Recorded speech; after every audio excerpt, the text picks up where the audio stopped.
So there was a whole period during my 20s where I was in a long-term monogamous relationship with a woman.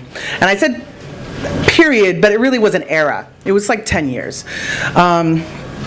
We were, as it turns out, very domestically suited. We would, we grew tomatoes and painted the house and bought delightfully mismatched throw pillows for the living room and made those little rolly-out shelves, for the kitchen.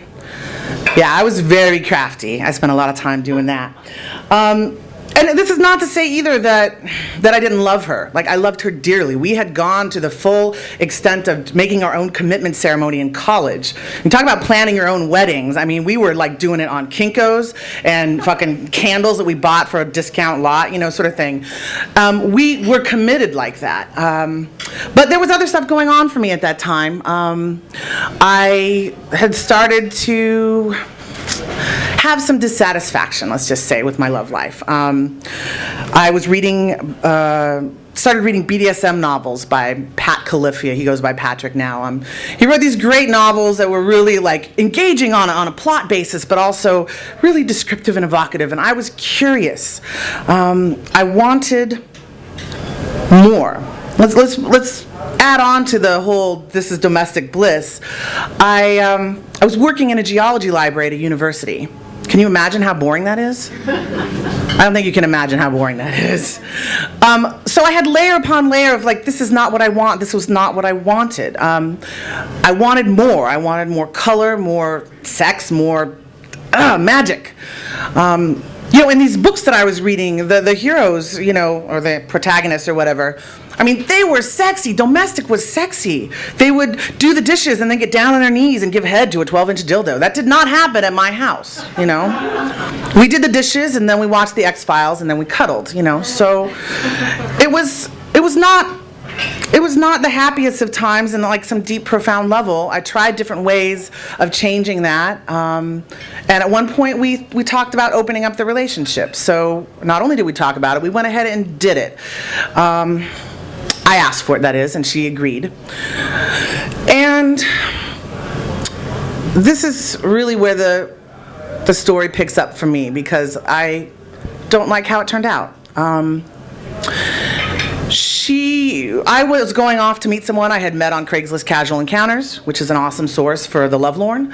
And we did this, heated exchange back and forth. And for our second date, we ended up going to a dungeon in San Francisco, where I was inducted into all kinds of stuff that I loved. It was everything I had read about in the books. It was everything I wanted. And I came back, I don't know how I drove back to the house. It was 90 miles. I must have violated so many traffic laws because I was floating in that haze of post-sex yum. You know what I mean? And so I get back to the house, and my lover is trying to be cool, and I'm trying to be cool about what we just did, that I went out and slept with someone else, and we're trying to be cool about it, trying to be hip about it. We're going to go to a movie tonight. Great. I'll go get a shower. Great. I'll be right in. So I took a shower, and I got out, and I was kind of afterwards admiring myself in the mirror because I felt different. I felt different because someone had laid their hands on me for the first time, someone else other than my wife, in like 10 years, and I felt different. And then I realized what was different. There was like black and blue marks all over my ass. All over my ass. And that was one of the things that I had enjoyed on the ride home, was that feeling of like, okay, maybe I don't need to explain this to you guys. If you know it, then you know it. If you don't, then you don't. But let me just say, in some respects, it was like the first time you get a hickey. Yeah, middle school, right? And nobody else has it, and you're showing that off. Well, I didn't have anyone else to show it off to, so I was there in the mirror looking at it, admiring it. These bruises. And I was so buzzed that I didn't notice my girlfriend come in. And she said, "Oh my God, what happened?" And I said, something mumbled about like playing. I was playing, we were playing. And in her face, she was trying to be cool. She was trying to be cool. But in her face, I could see, like, she loved me and someone else had hurt me. And that was tearing her up. She left trying to be cool. She left the room. We went off to the movie. We made love that night, and she avoided that spot on my body for weeks.